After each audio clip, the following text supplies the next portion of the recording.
Andi Lumut, local folklore East Java. Suatu ketika, kerajaan Jenggala diserang oleh musuh. Ketika perang semakin sengit, permaisuri raja yang bernama Putri Dewi Sekartaji melarikan diri dan bersembunyi ke sebuah desa yang jauh dari Jenggala.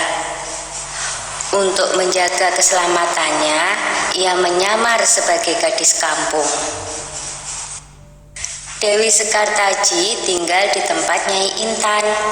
Nyai Intan adalah seorang kaya yang mempunyai 3 putri, yaitu Kelenteng Abang, Kelenteng Ijo, dan Kelenteng Biru. Oleh Nyai Intan, Dewi Sekartaji diangkat anak dan diberi nama Kelenteng Kuning. Setelah keadaan di kerajaan Jenggala kembali tenang dan aman, sang pangeran mencari jejak istrinya. Ia pergi dan menyamar menjadi seorang pangeran yang sedang mencari jodoh.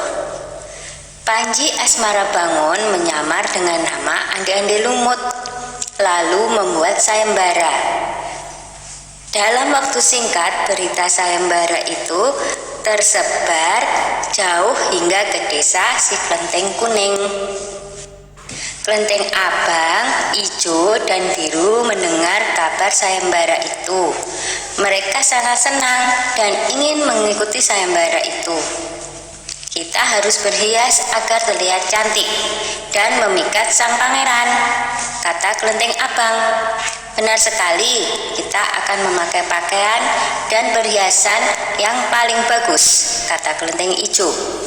Hei Kelenteng Kuning, kamu tidak usah ikut sayembara ini, karena kamu tidak pantas mendapatkan pangeran. Lebih baik kamu mencuci baju di sungai, perintah Kelenteng Abang sinis. Ketika Kelenteng Kuning sedang mencuci di sungai, tiba-tiba seekor burung bango datang menghampirinya. Anehnya, burung itu bisa berbicara dan kedua kakinya menggenggam sebuah cambuk. Wahai Tuan Putri, pergilah ke desa Dadapan mengikuti sayembara itu. Di sana Tuan Putri akan bertemu dengan Panji Asmarabangun. Bawalah cambuk ini, siapa tahu nanti dibutuhkan, ujar sang bango sambil meletakkan cambuk itu di atas batu.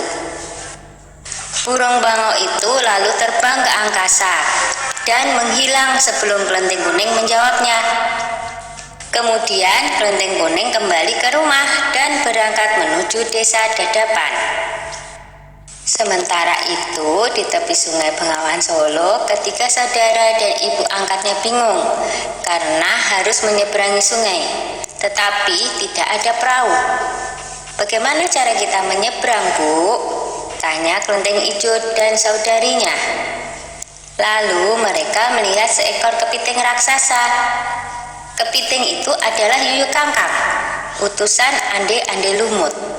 Dia diutus menguji para peserta sayembara yang melewati sungai tersebut. Hai kepiting raksasa, maukah kau membantu kami menyeberang sungai? Pinta Kelenteng Abang. Yuyu Kangkang tertawa lebar.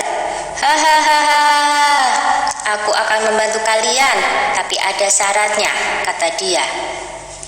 Apapun syaratnya, kami bersedia. Yang penting kami bisa menyeberang, jawab Kelenteng Abang. Kalian harus menciumku, kata Yuyu Kangkang. Dan mereka pun bersedia memenuhi syarat si Yuyu Kangkang. Kelenteng Kuning tiba di pinggir sungai.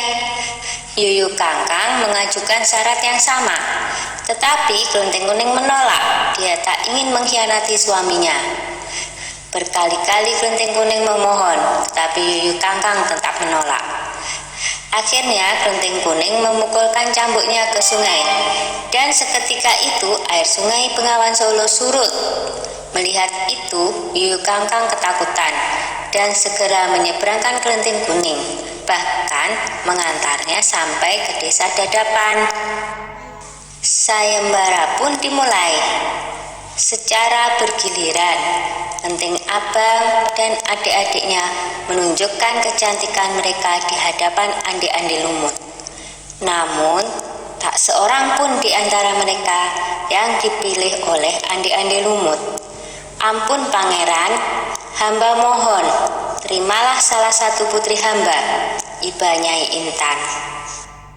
Ande-Ande Lumut menjawab, wahai Nyai Intan, ketahuilah, aku tidak bisa memilih seorang pun dari putrimu, karena mereka telah mencium si Yuyu Kangkang. Sambil menunjuk kelenteng kuning, pangeran melanjutkan, aku memilih gadis ini karena dia telah lulus ujian, tidak mau mencium si Yuyu Kangkang. Nyai Intan dan ketiga putrinya baru sadar bahwa mereka ditolak oleh Ande-Ande Lumut karena tidak lulus ujian. Kemudian Ande-Ande Lumut membongkar penyamarannya dan mengatakan bahwa dia adalah Panji Asmara Bangun. Kelenteng kuning sangat bahagia karena bertemu lagi dengan suaminya.